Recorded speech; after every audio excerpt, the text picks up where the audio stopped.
এই মুহূর্তে সচিবালয়ে আছেন সহকর্মী প্রসূন আশিস, সরাসরি যাচ্ছি তার কাছে। প্রসূন,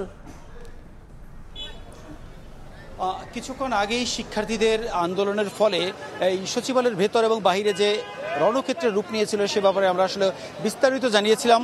মূলত এখন যেটি সচিবালয়ের সামনের যে অবস্থাটি, আমি যদি একটু বলি যে সচিবালয়ের মূলত অফিসের সময়কাল অর্থাৎ অফিস আওয়ারটি শেষ হয়ে গেছে। এখন সচিবালয় থেকে যারা কর্মচারীরা রয়েছেন তারা মূলত বাইরে বের হচ্ছেন, কিন্তু সচিবালয়ের সামনে এখনও পুরোপুরি স্বাভাবিক হয়নি। আমি যদি একটু দেখানোর চেষ্টা করি যে সচিবালয়ের সামনে কিছু যানবাহন চলতে শুরু করেছে, কিন্তু সচিবালয়ের সামনে বিপুল পরিমাণ পুলিশের সদস্য, সেনাবাহিনীর সদস্য এবং র্যাপিড অ্যাকশন ব্যাটালিয়ন র্যাবের সদস্যরা কিন্তু এখানে অবস্থান করছেন।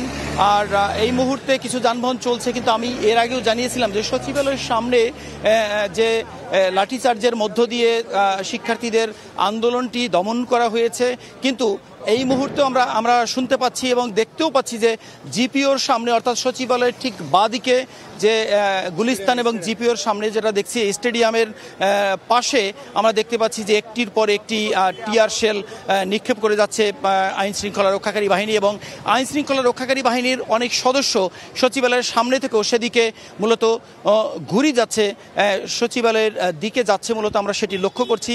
অর্থাৎ সেখানে কিছুক্ষণ আগে আমরা সাউন্ড গ্রেনেডের শব্দ পাচ্ছি, জানি না ঠিক আমাদের ক্যামেরায় এত দূর থেকে সেই ছবিটি পাচ্ছি কিনা। আমরা দেখতে পাচ্ছি যে টিয়ার শেল একটির পর একটি নিক্ষেপ করা হচ্ছে। অর্থাৎ আমি যেটি আগে জানিয়েছিলাম, সচিবালয়ের সামনে থেকে শিক্ষার্থীরা সরে গেলেও তারা একদিকে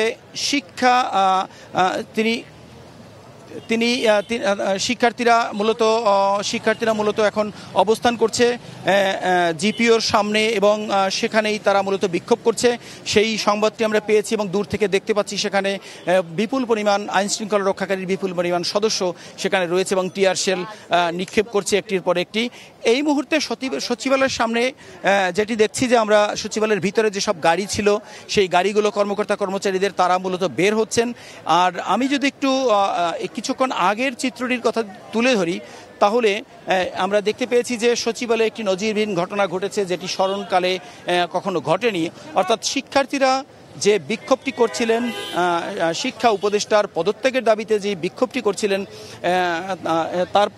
সেখানে সেই বিক্ষোভটি চলছিল প্রায় ঘন্টা দুয়েক।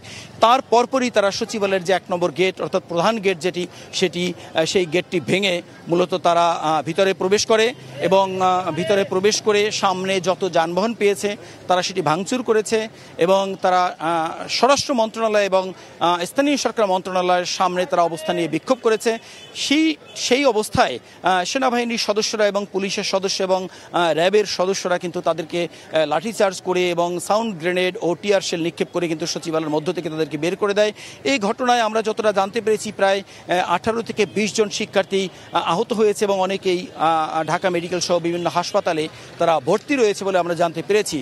এই যে রণক্ষেত্র রূপটি ছিল তার পরপরই কিন্তু সচিবালয়ের সামনে কিছুটা স্বাভাবিক হলেও এখনো পর্যন্ত পুরোপুরি স্বাভাবিক হয়নি। সচিবালয়ের সামনে আইন শৃঙ্খলা রক্ষাকারী বাহিনী বিপুল সদস্যরা সেখানে নিয়োজিত রয়েছে এবং আমরা যেটি বলছিলাম একটু আগে, এখনো কিন্তু ধাওয়া পাল্টা দেওয়া চলছে। সচিবালয়ের ঠিক সামনে পূর্ব পাশে জিপিওর দিকে সেখানে আমরা দেখতে পাচ্ছি এখন আবার যানবাহন পুরোপুরি এই টিয়ার শেল এবং ধাওয়া পাল্টা দেওয়ার কারণে সমস্ত যানবাহন কিন্তু সচিবালয়ের সামনের পথের যানবাহন যে চলছিল সেটি বন্ধ হয়ে গেছে এবং আমরা লক্ষ্য করছি যে বিপুল পরিমাণ সদস্য সচিবালয়ের সামনে থেকে তারা এখন আবার ঠিক জিপিওর সামনের দিকে এগিয়ে যাচ্ছে। আইন শৃঙ্খলা বাহিনীর সদস্যরা সেখানে রয়েছে, র্যাপিড অ্যাকশন ব্যাটালিয়নের সদস্য এবং পুলিশ সদস্য তারা যাচ্ছে। যদিও জিপিওর সামনেও বিপুল সংখ্যক আইন শৃঙ্খলা বাহিনীর বিপুল সংখ্যক সদস্য সেখানে রয়েছে, তারপরও বাড়তি ফোর্স হিসাবে এখান থেকে তারা যাচ্ছে, আমরা সেটা দেখতে পাচ্ছি। অর্থাৎ সচিবালয়ের সামনে যে বিক্ষোভটি শুরু করেছিল শিক্ষার্থীরা, সেই বিক্ষোভটি এখনো পর্যন্ত চলছে।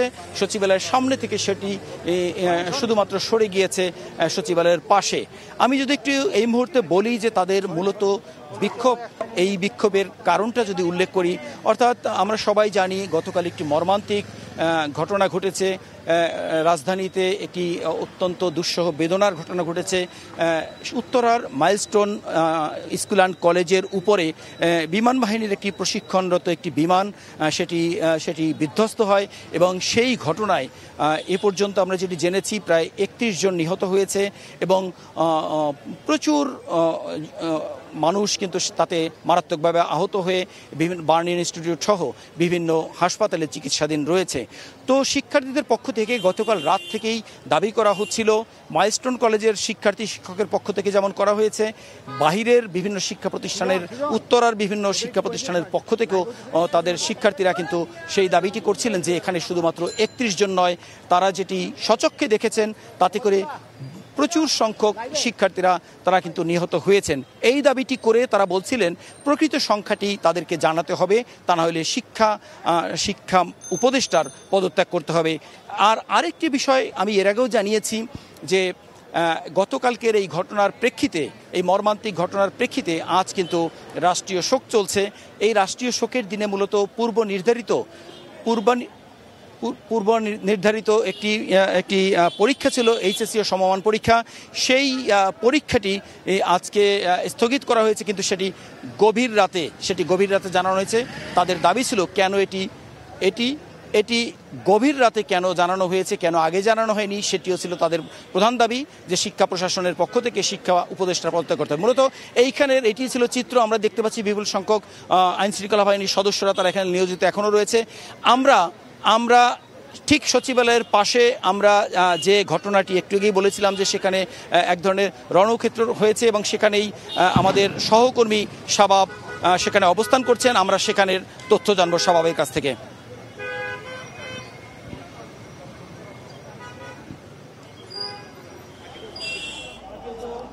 অতিরিক্ত তাদের দুঃসাহসিক যে অবস্থা নিয়েছে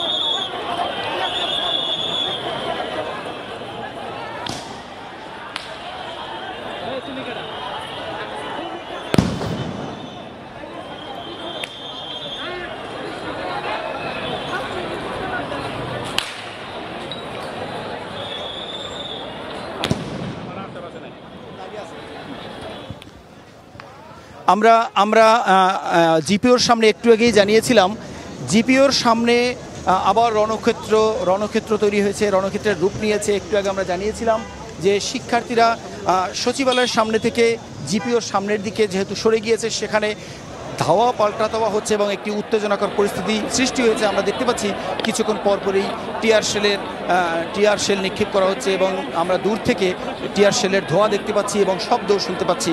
আমরা ঠিক সচিবালয়ের সামনে থেকে ধীরে ধীরে ঠিক এই ঘটনাস্থলের দিকে এগিয়ে যাচ্ছি, যে ওখানটায় হামলা হচ্ছে সেই ঘটনা যাতে আমরা ক্যামেরায় ধারণ করতে পারি এবং আমরা যাতে সেটি সম্পর্কে কিছুটা তথ্য অন্ততপক্ষে জানাতে পারি। যদিও আইনশৃঙ্খলা রক্ষাকারী বাহিনীর সদস্যরা ভীষণভাবেই প্রতিহত করার চেষ্টা করছে এবং গণমাধ্যমের কর্মীদেরকে ঘটনাস্থলের দিকে যেতে সবসময় বারণ করে আসছে দুপুরের পর থেকে, আমরা যেটা লক্ষ্য করছি।